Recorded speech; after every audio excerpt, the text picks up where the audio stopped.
الحمد للہ نحمده ونستعینه ونستغفره ونعوذ باللہ من شرور انفسنا ومن سیئات اعمالنا من يهده الله فلا مضل له ومن يضلله فلا هادي له واشهد ان لا اله الا الله وحده لا شريك له واشهد ان سيدنا وسندنا ومولانا محمدا عبده ورسوله۔ حضرات محترم بزرگان دین، علماء اکرام، میرے بہن بھائیوں، السلام علیکم ورحمۃ اللہ وبرکاتہ۔ آج ہم حضرت عثمان غنی رضی اللہ عنہ کے یوم شہادت منا رہے ہیں، اور حضرت عثمان غنی رضی اللہ عنہ کا یوم شہادت یہ ایک ایسا واقعہ ہے جو کہ تمام مسلمانوں کے لیے ایک بہت بڑا سبق کا ذریعہ ہے۔ صحابہ کرام رضی اللہ عنہم اجمعین، ان کی پوری حیات طیبہ وہ ہمارے لیے ایک رہنما ہے۔ اللہ تعالی ہمیں اپنے صحابہ کرام رضی اللہ عنہم کی حیات طیبہ پر عمل کرنے کی توفیق عطا فرمائے، اس کو پڑھنے کی توفیق عطا فرمائے۔ اگر ہم اس کو پڑھیں، اس کو دیکھیں، سمجھیں تو ہماری زندگیوں میں انقلاب آ سکتا ہے۔ پتہ نہیں ہم میں سے کتنے انسانوں کی اصلاح اللہ تعالی ہماری موت سے پہلے کروا دے۔ اسی طریقے سے جہاں اتنے سارے صحابہ کرام ہیں، ہر صحابی ایک آفتاب و ماہتاب کی طرح ہے، انہی میں سے ایک نام حضرت عثمان غنی رضی اللہ عنہ کا ہے۔ حضرت عثمان غنی رضی اللہ عنہ یہ وہ صحابی ہیں جو کہ خلیفہ ثالث بنے، نبی کریم صلی اللہ علیہ وسلم کے ہاتھ پر بالکل شروع میں ایمان قبول کیا، ترتیب کے لحاظ سے چوتھے نمبر کے اوپر اسلام قبول کیا، اور بڑی آسانی کے ساتھ نبی کریم صلی اللہ علیہ وسلم نے آ کر یہ فرمایا حضرت عثمان غنی رضی اللہ عنہ کو کہ میں آپ کے سامنے جنت پیش کرتا ہوں۔ بس اتنی بات کہی، انہوں نے ایمان قبول کر لیا، اسلام قبول کر لیا۔ مختلف روایات ہیں، بعض روایتوں میں آتا ہے کہ ایک اور صحابی بھی ان کے ساتھ تھے، لیکن دل چونکہ نرم تھا لہٰذا پہلے سے یہ آمادہ تھے اس بات کے اوپر کہ اسلام قبول کرنا ہے۔ قدیم الاسلام ہیں، ہجرت سے 47 سال پہلے حضرت عثمان رضی اللہ عنہ نے کی پیدائش ہوئی، سن 577 عیسوی میں پیدا ہوئے۔ آپ کا نام عثمان تھا، آپ کے والد کا نام عفان تھا، آپ کی والدہ کا نام اروہ تھا، اور کنیت آپ کی ابو عمر اور ابو عبداللہ۔ نبی کریم صلی اللہ علیہ وسلم کی صاحبزادی حضرت رقیہ رضی اللہ عنہا سے نکاح ہوا۔ حضرت رقیہ رضی اللہ عنہا کا پہلے نکاح نبی کریم صلی اللہ علیہ وسلم کے رشتے کے چچا ابو لہب کے بیٹے عتبہ سے ہوا تھا۔ ابو لہب اسلام کے بدترین دشمنوں میں سے تھا۔ انہوں نے زبردستی دباؤ ڈلوا کر اپنے بیٹے پر حضرت رقیہ رضی اللہ عنہا کو طلاق دلوائی، تو اس کے بعد نبی کریم صلی اللہ علیہ وسلم نے حضرت رقیہ کا نکاح حضرت عثمان غنی رضی اللہ عنہ سے کر دیا۔ پھر غزوہ بدر کے موقع پر حضرت رقیہ رضی اللہ عنہا شدید بیمار ہو گئیں، تو نبی کریم صلی اللہ علیہ وسلم نے ان کو حکم دیا کہ آپ واپس جائیں اور اپنی اہلیہ کی خبرگیری کریں۔ حضرت رقیہ کے پاس یہ پہنچے اور ان کی تیمارداری کرتے رہے۔ ادھر غزوہ بدر میں اللہ تعالیٰ نے فتح عطا فرمائی، اور ایک پیغامبر اپنا پیغام لے کر فتح کا مدینہ طیبہ میں داخل ہوا، وہ فتح کا اعلان کر رہا تھا، اور حضرت عثمان غنی رضی اللہ عنہ وہ حضرت رقیہ کی تدفین سے فارغ ہو کر آ رہے تھے۔ اس موقع پر حضرت رقیہ کا انتقال ہوا۔ ان کے بعد نبی کریم صلی اللہ علیہ وسلم نے اپنی دوسری صاحبزادی کا نکاح فرمایا حضرت عثمان غنی رضی اللہ عنہ سے، اسی لیے حضرت عثمان غنی رضی اللہ عنہ کو ذو النورین کا خطاب دیا جاتا ہے۔ ان کے انتقال کے بعد نبی کریم صلی اللہ علیہ وسلم فرمایا کرتے تھے کہ اگر میری کوئی تیسری بیٹی بھی ہوتی جن کی شادی نہ ہوئی ہوتی، ان کا نکاح میں حضرت عثمان غنی رضی اللہ عنہ سے کر دیتا۔ اللہ تعالیٰ نے حضرت عثمان غنی رضی اللہ عنہ کو غیر معمولی اوصاف سے اور خصائل سے اور خصلتوں سے مالا مال فرمایا تھا۔ حضرت عثمان غنی رضی اللہ عنہ کی اگر ہم پوری زندگی دیکھیں تو نبی کریم صلی اللہ علیہ وسلم کے جانثار صحابہ کرام میں سے تھے۔ ہر موقع پر نبی کریم صلی اللہ علیہ وسلم کے ساتھ تھے، ہر موقع پر جان کی بازی لگانے والوں میں پیش تھے۔ کپڑے کے بہت بڑے تاجر تھے، شرکت کی بنیاد پر وہ تجارت کرتے تھے اور کپڑوں کے تاجر تھے۔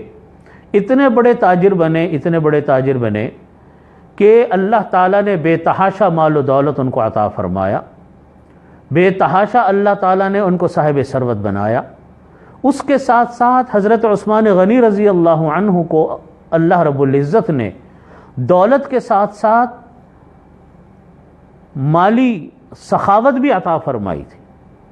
حضرت عثمان غنی رضی اللہ عنہ ان لوگوں میں سے تھے جو اسلام کے لیے اپنی جان بھی لگاتے تھے، اسلام کے لیے اپنا مال بھی لگاتے تھے، اسلام کے لیے قربانیاں بھی دیتے تھے۔ ہر اہم موقع پر حضرت عثمان غنی رضی اللہ عنہ نے جان کے ساتھ اور مال کے ساتھ قربانیاں پیش کی ہیں۔ جہاں کہیں کوئی مسئلہ پیش آتا تھا حضرت عثمان غنی رضی اللہ عنہ اپنا مال پیش فرمایا کرتے تھے۔ کتنے باغات انہوں نے دیے، کتنے کنویں انہوں نے دیے۔ حضرت عثمان غنی رضی اللہ عنہ کا معمول تھا ہر جمعے کے دن اونٹ ذبح کیا کرتے تھے اور لوگوں میں اس کا گوشت تقسیم کرتے تھے۔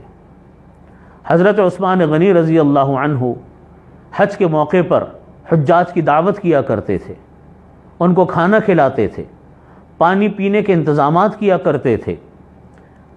اس سے ہمیں ان کی زندگی سے یہ سبق میں ملتا ہے کہ آج ہم لوگ پیسہ تو بہت کماتے ہیں، پیسہ خرچ کرنے کی ہمت نہیں ہوتی، دولت خوب کماتے ہیں، دن رات دولت کمانے میں لگے ہیں، لیکن اللہ تعالیٰ انسان کو دولت بھی دے اور اس کے ساتھ ساتھ اللہ تعالیٰ انسان کو دل بھی عطا فرمائے خرچ کرنے کا۔ یہ سبق ہم کو اپنے اکابرین صحابہ کرام رضی اللہ عنہم کی زندگی سے ملتا ہے کہ ان کو اللہ تعالیٰ نے دولت بھی عطا فرمائی اور ساتھ ساتھ میں دل بھی دیا، خرچ کرنے کا جذبہ دیا، خرچ کرنے کا حوصلہ دیا۔ ہم لوگ اپنے ماحول میں اگر نگاہ ڈالتے ہیں تو ہمیں یہ بات نظر آتی ہے کہ آج ہمارے ہاں لوگوں کو کمانے کا تو شوق بہت ہے اور کماتے بھی بہت ہیں، لیکن زکوٰۃ بھی صحیح طریقے سے ادا نہیں کر پاتے، زکوٰۃ بھی صحیح طریقے سے نہیں دیتے۔ دوسرے زکوٰۃ کے علاوہ دوسرے کاموں میں خرچ کرنے کی توفیق بہت کم لوگوں کو ہوتی ہے۔ لیکن اگر ہم یہ دیکھیں کہ اللہ تعالیٰ کا یہ مال ہے، اللہ نے ہمیں یہ مال عطا فرمایا، اس مال کو ہم انسانوں کے فائدے پہ خرچ کریں، عوام کے فائدوں پر خرچ کریں، اللہ تعالیٰ ہمیں اس سے برکت عطا فرمائیں گے۔ حدیث شریف میں نبی کریم صلی اللہ علیہ وسلم نے فرمایا لا ينقص مال من صدقہ، صدقے سے مال کم نہیں ہوتا۔ حدیث قرآن پاک میں اللہ رب العزت فرماتے کہ یمحق اللہ الربا ویربی الصدقات، اللہ تعالیٰ سود کو مٹاتے ہیں، ویربی الصدقات، اللہ تعالیٰ صدقوں کو بڑھاتے ہیں۔ تو یہ مال اس سے بڑھتا ہے۔ حضرت عثمان غنی رضی اللہ عنہ کی ان تعلیمات سے ہمیں یہ بات پتہ چلتی ہے کہ ہر اس مرحلے پر جہاں ضرورت پیش آتی تھی سب سے پہلے حضرت عثمان غنی رضی اللہ عنہ پیش نظر آتے تھے اپنے مال کے ساتھ۔ یہی حال دوسرے صحابہ کرام کا بھی تھا کہ وہ بھی مال خرچ کرتے تھے اللہ کے راستے میں۔ تو حضرت عثمان غنی رضی اللہ عنہ یہ قدیم الاسلام ہے، ان کے چچا ان کے اوپر اتنا تشدد کرتے تھے اسلام لانے پر کہ رسیوں سے باندھ کر ان کو زبردست کوڑوں کے ذریعے سے اور لاٹھیوں کے ذریعے سے ان کو مارتے تھے اور اس بات پر مجبور کرتے تھے کہ تم اسلام کی دعوت کو چھوڑو اور اسلام کو چھوڑو. لیکن جب وہ ان کے حوصلے کو دیکھتے تھے، ان کی ہمت کو دیکھتے تھے، ان کے عزم کو دیکھتے تھے، پھر وہ ان کو کھلا چھوڑ دیا کرتے تھے. ان کی والدہ ان سے ناراض ہو کے چلی گئی اور والدہ نے ان کا گھر چھوڑ دیا جب انہوں نے، اور اصرار کرتی رہیں کہ تم اسلام کو چھوڑو، اسلام کی تعلیمات کو چھوڑو. لیکن حضرت عثمان غنی رضی اللہ عنہ نے اسلام کی تعلیم کو نہیں چھوڑا. لا طاعت لمخلوق فی معصیت الخالق، مخلوق کی طاعت نہیں ہوتی جبکہ خالق کی معصیت ہو رہی ہو، اس وقت مخلوق کی اطاعت نہیں کی جاتی. والدہ نے بھی دیکھا کہ ایک عرصے تک یہ اسلامی قبول نہیں کر چھوڑ رہے ہیں، تو والدہ بھی پھر 1 سال کے بعد ان کے گھر میں واپس آ گئی. حضرت عثمان غنی رضی اللہ عنہ کی پوری زندگی انہی قربانیوں کے ساتھ ہے. نبی کریم صلی اللہ علیہ وسلم کے ساتھ رہے، ہر موقع پر ساتھ رہے. اس کے بعد حضرت ابوبکر صدیق رضی اللہ عنہ کا زمانہ آیا، ان کے ساتھیوں میں سے رہے. حضرت ابوبکر صدیق رضی اللہ عنہ کا زمانہ آیا اور حضرت عمر فاروق رضی اللہ عنہ کہا کہ آپ مکہ کے لوگوں سے مذاکرات کریں اور ان سے جا کر کہیں کہ ہم صرف عمرہ کرنے کے لیے آئے، ہمارا اور کوئی مقصد نہیں. وہاں حضرت عثمان غنی رضی اللہ عنہ گئے، اپنے ایک چچا کے بیٹے کے گھر پہ قیام فرمایا، چچا زاد بھائی کے ہاں، اور صبح کو مذاکرات کے لیے جانا تھا. تو ان کے چچا زاد بھائی نے کہا کہ حضرت عثمان غنی رضی اللہ عنہ سے کہ چونکہ آپ کے مذاکرات ہونے ہیں بڑے بڑے قبائل کے سرداروں سے، تو آپ ایسا کام کیجئے کہ اپنی شلوار کو ٹخنوں سے نیچے لٹکا لیجئے، کیونکہ وہاں کا ماحول اور عرف یہ تھا، رواج یہ تھا کہ جس کی شلوار جتنی زیادہ نیچے لٹکی ہوئی ہوتی تھی، اتنی لٹکی ہوئی ہوتی کہ زگ زیگ بنا کر چلتی، تو وہ بڑے فیشنیبل لباس سمجھا جاتا تھا. ان کے چچا زاد بھائی نے ان سے کہا کہ آپ بھی اپنی شلوار کو تھوڑی دیر کے لیے اس طرح لٹکا لے تاکہ آپ کا لباس جب ان کے لباس کی طرح ہوگا تو وہ آپ کی بات کو ذرا توجہ سے سنیں گے. حضرت عثمان غنی رضی اللہ عنہ کہاں سنت کو چھوڑنے والے تھے، کہاں نبی کریم صلی اللہ علیہ وسلم کے حکم کی مخالفت کرنے والے تھے. حضرت عثمان غنی رضی اللہ عنہ نے ان کی بات کا صرف ایک جواب دیا اور فرمایا کہ ہاکذا عزرت محمدنا صلی اللہ علیہ وسلم، ہمارے آقا محمد مصطفیٰ صلی اللہ علیہ وسلم کی ازار اور شلوار تو ایسی ہی ہوتی ہے جو ٹخنوں سے اوپر. اور یہ کہا، انہوں نے کہا کہ میرا کام تو بات کرنا ہے، بات پہنچانا ہے، اس سے زیادہ کا میں مکلف نہیں. یہ بات انہوں نے کی، پھر مذاکرات ہوئے. اس واقعے سے ہمیں یہ سبق ملتا ہے. آج لوگ کہتے ہیں کہ صاحب آج ہماری میٹنگز فلانی یہود و نصارہ کے ساتھ ہے، ہم اپنے ڈیلیگیشن لے کر باہر ملکوں میں جا رہے ہیں، ہم ان جیسے لباس پہنیں، ان جیسے طور طریقے اپنائیں تو ہماری بات زیادہ سنی جاتی ہے. یاد رکھیے حضرت عثمان غنی رضی اللہ عنہ نے اپنے اس ایک جملے اور اپنے اس ایک عمل سے پوری دنیا کے مسلمانوں کو یہ سبق دیا کہ اللہ رب العزت نے مسلمانوں کی عزت، مسلمانوں کا وقار ان کے اپنے لباس میں، اپنی زبان میں، اپنے کلچر میں رکھا ہے. جو انسان اپنی زبان کو اپناتا ہے، اپنے کلچر کو اپناتا ہے، اپنی معاشرت کو اپناتا ہے، اپنی ثقافت کو اپناتا ہے، اسی کی بات سنی جاتی ہے. دوسروں کی نقالی میں کبھی کسی کی بات نہیں سنی جاتی. حضرت عثمان غنی رضی اللہ عنہ نے اپنے ایک جملے سے کہ ہاکذا عزرت محمدنا صلی اللہ علیہ وسلم، کہ میرے آقا کی شلوار تو ایسی ہی ہوتی ہے، یہ کہہ کر انہوں نے یہ ثابت کیا، یہ بتایا کہ در حقیقت طریقہ ہی یہی ہے بات کرنے کا کہ اپنی زبان میں بات کرو، اپنی ثقافت میں بات کرو، وہ بات سنی جاتی ہے. وہاں مذاکرات کے بعد ادھر نبی کریم صلی اللہ علیہ وسلم کے پاس کسی نے یہ افواہ پھیلا دی کہ حضرت عثمان غنی رضی اللہ عنہ شہید ہو گئے. آپ صلی اللہ علیہ وسلم نے صحابہ کرام کو جمع کیا، بیعت رضوان لی اور حضرت عثمان غنی رضی اللہ عنہ کے طرف سے خود اپنا ہاتھ رکھا. یہ حضرت عثمان غنی رضی اللہ عنہ کی ایک بہت بڑی فضیلت ہے کہ ان کی طرف سے نبی کریم صلی اللہ علیہ وسلم نے ان کے ہاتھ کے بجائے اپنا ہاتھ رکھا اور اپنا ہاتھ رکھ کر ان کی طرف سے بیعت کی. صحابہ کرام رضی اللہ عنہم اجمعین کہ یہ واقعات، ان کی سیرتیں ہمیں پڑھنی چاہیے. اپنے خاص طور پہ خلفائے راشدین کی سیرت یہ پڑھنی چاہیے کہ انہوں نے نظام حکومت کیسے سنبھالے۔ ان کے زمانے میں بھی تو دشمن تھے، ان کے زمانے میں بھی کفار تھے، ان کے زمانے کے اندر بھی جنگیں تھیں، ان کو بھی تھریٹس تھیں، ان کو بھی دھمکیاں تھیں، لیکن انہوں نے کس طریقے سے مقابلہ کیا؟ ان کی تعداد تو ہماری تعداد کے مقابلے میں بہت کم تھی۔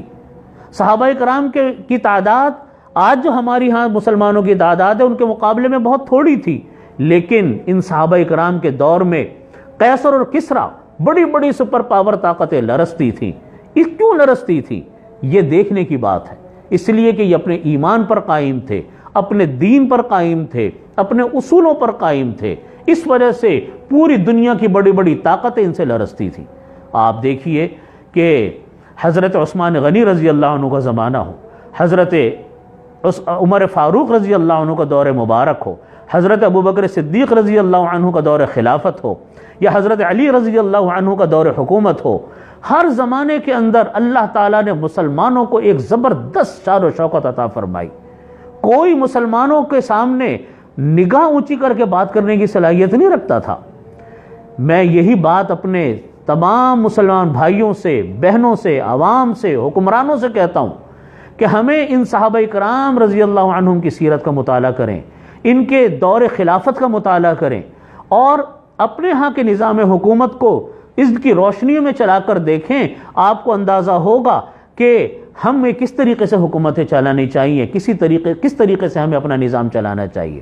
آج ہماری یہ حالت ہے کہ ہم تعداد میں کروڑوں میں پہنچے ہوئے ہیں، لیکن ہماری کوئی بات سنی نہیں جاتی مسلمانوں کی کوئی آواز نہیں ہے۔ جس کا دل چاہتا ہے مسلمانوں پر بمباری شروع کرتا ہے، جس کا دل چاہتا ہے مسلمانوں کو قتل عام کرتا ہے، لیکن مسلمان ہیں کہ اپنی دنیا میں مست ہیں۔ مسلمان ہیں کل حزب بما لدیہم فرحون، ہر جماعت اس پہ خوش ہے کہ ہم تو چین سے بیٹھیں۔ میں یہی عرض کرتا ہوں، اس موقع پر شہادت عثمان رضی اللہ عنہ کا واقعہ ہے۔ حضرت عثمان رضی اللہ عنہ نے شہادت ان کی ہوئی، مظلومانہ شہادت ہوئی، لیکن حق پر ہوئی، صداقت پر ہوئی۔ نبی کریم صلی اللہ علیہ وسلم نے پہلے ہی فرما دیا تھا۔ ایک مرتبہ حضرت عثمان، ایک واقعہ آتا ہے کہ حضرت عثمان غنی رضی اللہ عنہ ایک مرتبہ گزر رہے تھے، آپ صلی اللہ علیہ وسلم نے فرمایا کہ یہ جو آدمی جا رہا ہے یہ اس دن حق پر ہوگا۔ جب صحابہ کرام گئے، ان کو جا کر دیکھا تو حضرت عثمان تھے، اور بھی مختلف واقعات آتے ہیں جن سے یہ پتہ چلتا ہے کہ حضرت عثمان رضی اللہ عنہ کو نبی کریم صلی اللہ علیہ وسلم نے پہلے سے فرما دیا تھا کہ آپ کے ساتھ کچھ آزمائشیں آنے والی ہیں، لیکن حضرت عثمان غنی رضی اللہ عنہ حق اور صداقت پر ڈٹے رہے۔ یہی سبق آج پوری امت کے لیے، یہی سبق آج پوری دنیا کے لیے ہے کہ مشکل وقت میں انسان جو حق پر رہتا ہے، جو صداقت پر رہتا ہے، اللہ تعالیٰ اسی کو کامیاب اور کامران فرماتے ہیں۔ آج ان باغیوں کو کوئی پوچھنے والا نہیں ہے، ان کا نام بھی کوئی نہیں جانتا جنہوں نے ایک ہنگامہ اور فساد اٹھایا تھا، لیکن آج پوری دنیا حضرت عثمان غنی رضی اللہ عنہ کا نام لیتی ہے۔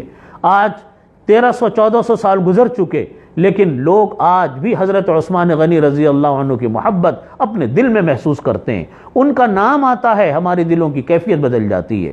ان کی شہادت 18 ذی الحجہ کو سن 35 ہجری میں ہوئی، اور لیکن حق و صداقت کے ساتھ ہوئی۔ آپ کا پورا دور خلافت وہ جہاد میں، دور حکومت کو صحیح بنانے میں، لوگوں کی املاک کو صحیح کرنے میں، عوام الناس کی اصلاح کرنے میں، اور لوگوں کی تعلیم و تربیت میں ان کا پورا زمانہ گزرا ہے۔ حضرت عثمان غنی رضی اللہ عنہ کے زمانے میں بھی مسلمانوں کی فتوحات، مسلمانوں کے لشکر مکران کے ساحلوں تک حضرت عثمان غنی رضی اللہ عنہ کے لشکر پہنچے، ادھر یورپ تک حضرت عثمان غنی رضی اللہ عنہ کے لشکر پہنچے۔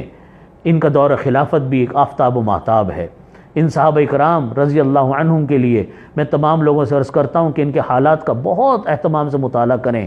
ہماری زندگی پلٹ سکتی ہے، ہمارے نظام حکومت پلٹ سکتے ہیں اگر ہم ان صحابہ کرام کی زندگیوں کے اوپر عمل کریں۔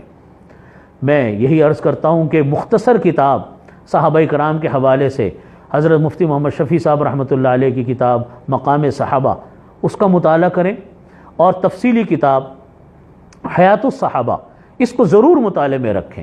صحابہ کرام کے واقعات ہیں، یہ ہمارے لیے بہت بڑا علم کا ذخیرہ ہیں۔ اللہ تعالی ہمیں اس کے اوپر عمل کی توفیق عطا فرمائے، اور ہمیں نبی کریم صلی اللہ علیہ وسلم کی سیرت طیبہ پر عمل کی توفیق عطا فرمائے، اور صحابہ کرام رضی اللہ عنہم اجمعین کی حیات طیبہ سے ہمیں سبق لینے کی توفیق عطا فرمائے۔ اللہ تعالی ہم سب کی اصلاح فرمائے۔ وآخر دعوانا